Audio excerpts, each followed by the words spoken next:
Welcome everybody to the Wake Up Call channel. If this doesn't get you suspicious to figure out how this global government works, well, I don't know if anything will. Pope Francis is meeting with a large group of global comedians. So comedians from America, comedians from the UK, Australia, etc. Because, these are important issues, right? Having comedians come in and speak with the Pope. So you might wonder, well, what's this really about? Well, this is about changing what comedy is. This is about social engineering and using the comedians to do that. Now, if you've read 1984 or seen the movie, there is no comedy in a 1984 world.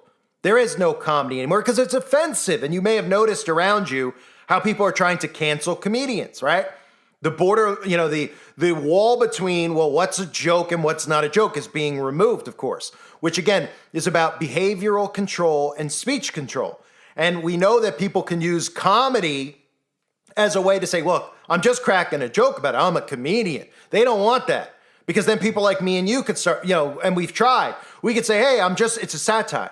I'm just, mocking these people. I don't mean it. Well, that's not going to exist anymore. So the Pope has called on Jimmy Fallon, Stephen Colbert, Conan O'Brien, Whoopi Goldberg, Tig Notaro, who apparently this is a comedian in today's world, which you can look at Tig Notaro, right? And you can see why it's a promoted comedian, not because it's funny, it's because of its gender ideologies, right? Because that's what this is really about. So I'm sure it won't really be Pope Francis who's meeting with them. It'll be the Black Pope. And no, I don't mean black, the skin color. I mean the Black Pope, the hidden Pope who pulls the strings, as Pope Francis is obviously the puppeteer out in the public. So let's start with the ones that are going, right? Stephen Colbert. We've seen him doing the all-seeing eye symbolism. He's one of the more obvious ones. I've covered him a lot over the years. Stephen Colbert, if anybody thinks that these people are there because they're talented, is the perfect example to always use. There is no talent. There's nobody other than a complete zombie who's staring at a laughing box that finds this guy entertaining to put him on national TV every single night as if he's funny. And what does he joke about? All he does is crack jokes about conservatives, right? Done by design, right? This is how you brainwash the sheeple. So Colbert, we've seen doing the all-seeing eye. Of course, you may remember many moons ago, I covered Colbert and his connection to a pizza place, which you're not allowed to talk about. Of course, one of the people involved was one of his best buddies, Skippy, let's just say that, who, Stephen Colbert's very, very good friends with. Now we have Whoopi Goldberg attending. Of course, Whoopi fits the bill along with Colbert. Whoopi Goldberg is not funny at all. I don't even know if Whoopi Goldberg's really ever done or attempted to do comedy, but not funny at all. We've seen Whoopi doing all-seeing eye symbolism all the time. Of course, we've seen Whoopi even having the courage, and I say the courage, I should say the balls, to go on national TV wearing her Prince Hall Freemason coat, which, of course, she poo-pooed after the fact, after people came out and exposed the connection, saying it was just some shirt that she found and put on. She has no idea what it means. Of course, the Prince Hall Black Fraternal Order in Freemasonry, we're supposed to believe, yeah, of course, you could just randomly wear whatever you want on national TV. The sheeple out there actually believe that. Like, she went to some thrift shop, threw it on and showed up there and has no idea what it means, right? As if some Christian would just go somewhere, throw something on that had the devil on it and would go on national TV with it on, right? She doesn't know, of course. They just say stuff like that because they know that people are too dumb to ever understand. Then, of course, Conan O'Brien will be there. Most of you probably don't know. I don't know if I've covered Conan O'Brien over the years, but we've seen Conan O'Brien with the owl on his shoulder and a lot of the headshots and magazine shoots that he's done. That's because he's another Bohemian member, right? You might remember a couple years ago, retired General Stanley McChrystal, Conan O'Brien highlight secret Bohemian Grove gathering. They brought Conan in, to do a couple sets of stand-up comedy at the Bohemian Grove right before, of course, they ate some children. Because, you're not bringing somebody into the Bohemian Grove unless they're one of them, which, again, wink, wink at Alex Jones is getting inside, which people think somehow you could just run inside of this place. You can't. You can't get in unless you're one of them. You will be taken out immediately. Now, some people have commented, they say, well, I've seen people get into Bohemian Grove, and YouTube videos have millions of views. Oh, right, when somebody sneaks in the dead of winter on a canoe and walks around filming it, not showing you anything suspicious, just showing you, ooh, spooky buildings, right? It's not like the kid went in there and filmed it, and suddenly you saw a ritual circle and bones inside of it. Then it'll be a little bit different, right? They want you to think, oh, it's a spooky little campground, and they go there, here, and there.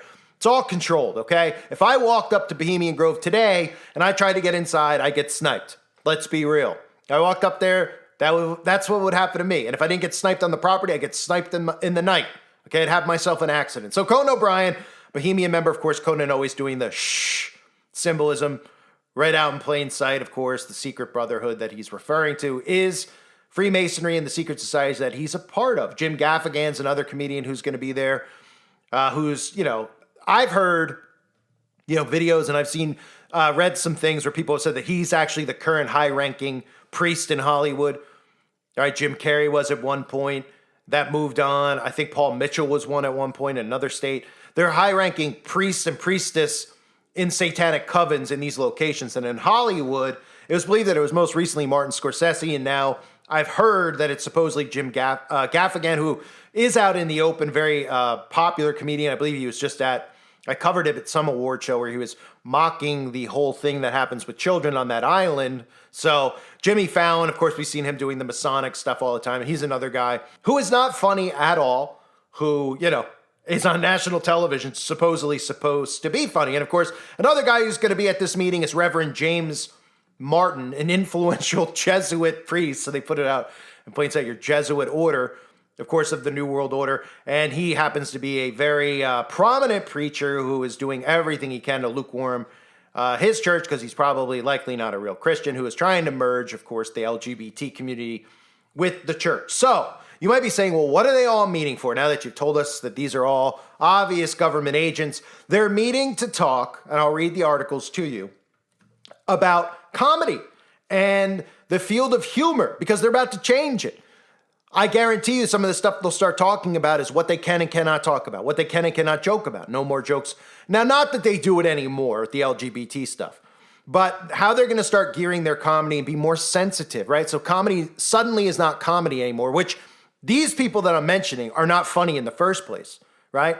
I mean, comedy has become, you look back at old comedy, Carlin or Eddie Murphy from back in the 80s, okay, and you compare it to today, other than maybe Chappelle, I mean, the stuff that they talk about, it's not funny. But when they put a laugh box on, most of the sheeple out there don't realize they're being trained to laugh at things that aren't funny, and then the audience at home laughs because they hear them laughing. That's how the whole mind control operation is supposed to work. So they say, heard about the one where Pope Francis goes into a room full of jokers? You're about to. The leader of the Catholic Church will take the mic Friday for a meeting with leading figures in the field of humor from various parts of the world, the Vatican announced. Among the confirmed invitees is NBC's very own Jimmy Fallon, Stephen Colbert, Jim Gaffigan, Conan O'Brien, Chris Rock, Whoopi Goldberg, and Tig Notaro. And those are just the Americans. Some 105 comedians and humorists from 14 other countries, including some not exactly known for stand-up, like East Timor, are coming to watch the Pope work the room. Specifically a room in the Vatican. The stated purpose of this comedic conclave is, according to a Vatican press release, quote, to celebrate the beauty of human diversity and promote a message of peace, love, and solidarity. So there it is right there, right? This is a social engineering tactic where they're going to get their orders directly from the Vatican on how to celebrate peace, love, and solidarity in comedy, right? So they're going to continually tell you what is allowed to be funny, what you're allowed to say, and what you're not. We're going to start seeing this. This is part of what's been going on with Chappelle. Many people believe it's not even the same Dave Chappelle. I won't get into that. But the stuff you've seen with Chappelle, right?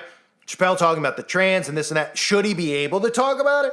Instead of saying, there's free speech, he can say whatever he wants, right? He should be able to say whatever he wants. People out there should be able to deal with it.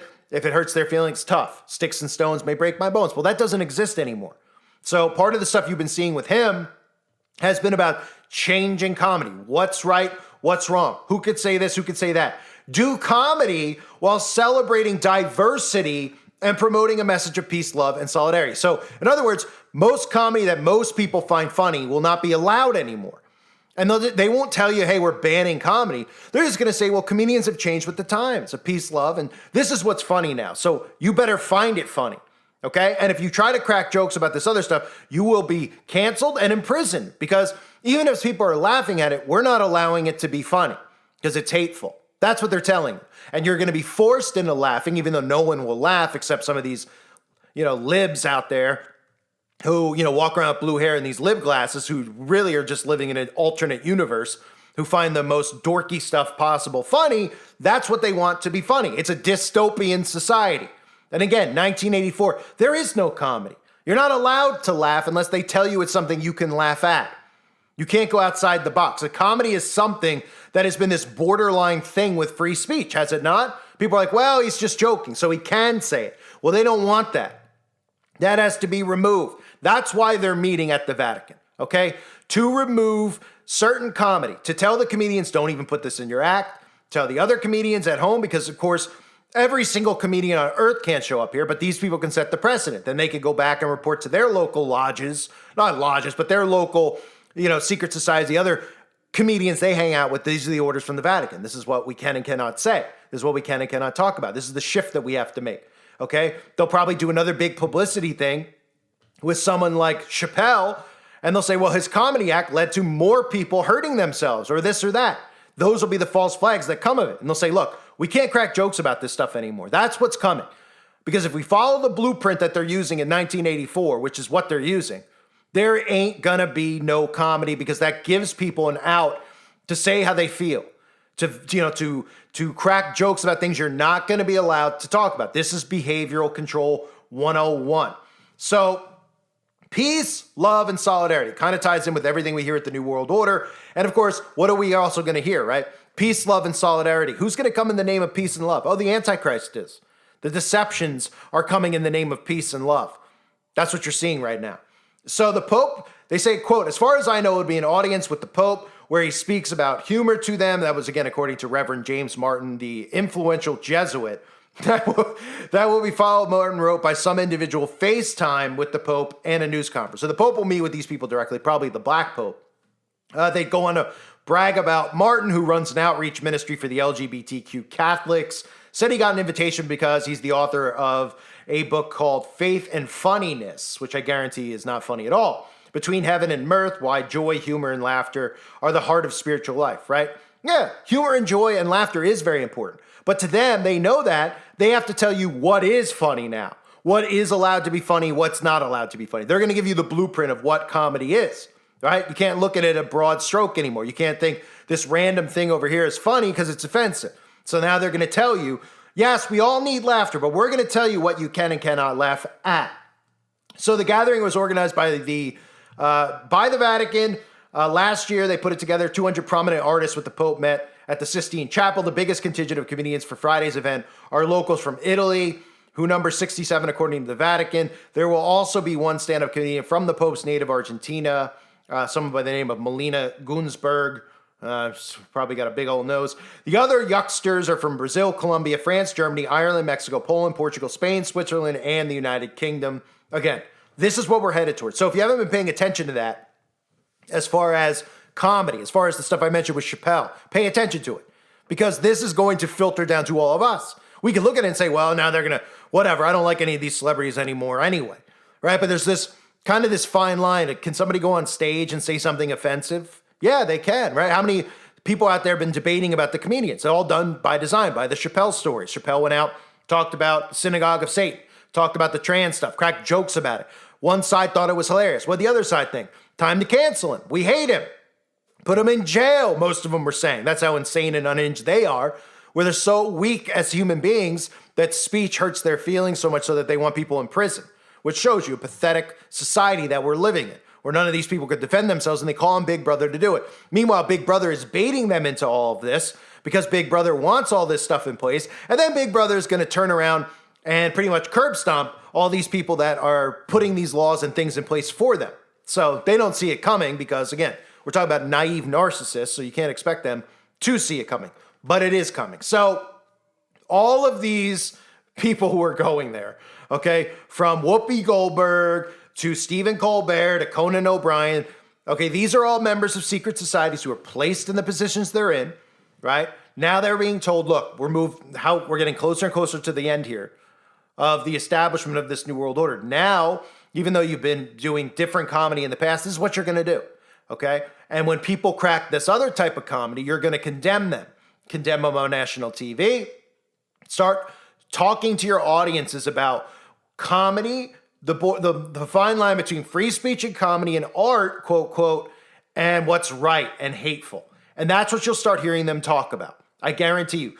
Whoopi Goldberg will be one of the faces out there, even though Whoopi Goldberg couldn't crack a joke if it was written for him, her, whatever. Okay, they'll start working their audience with this stuff, and that audience will, just like they do with everything else, ask for these laws and these rights and these bills to be passed, cancel certain comedians. You'll see false flags probably, again, around prominent comedians who have offensive content, which, again, you can just turn it off if you don't like it. That's not an option, though, in a new world order. You can't turn it off. Got to be able to control speech fully. That's what this is about. 1984, remember, ain't no comedy in 1984. And there ain't going to be any comedy by the year 2030 either. I thank you for being here. Hope you're all well. God bless you and your families as always.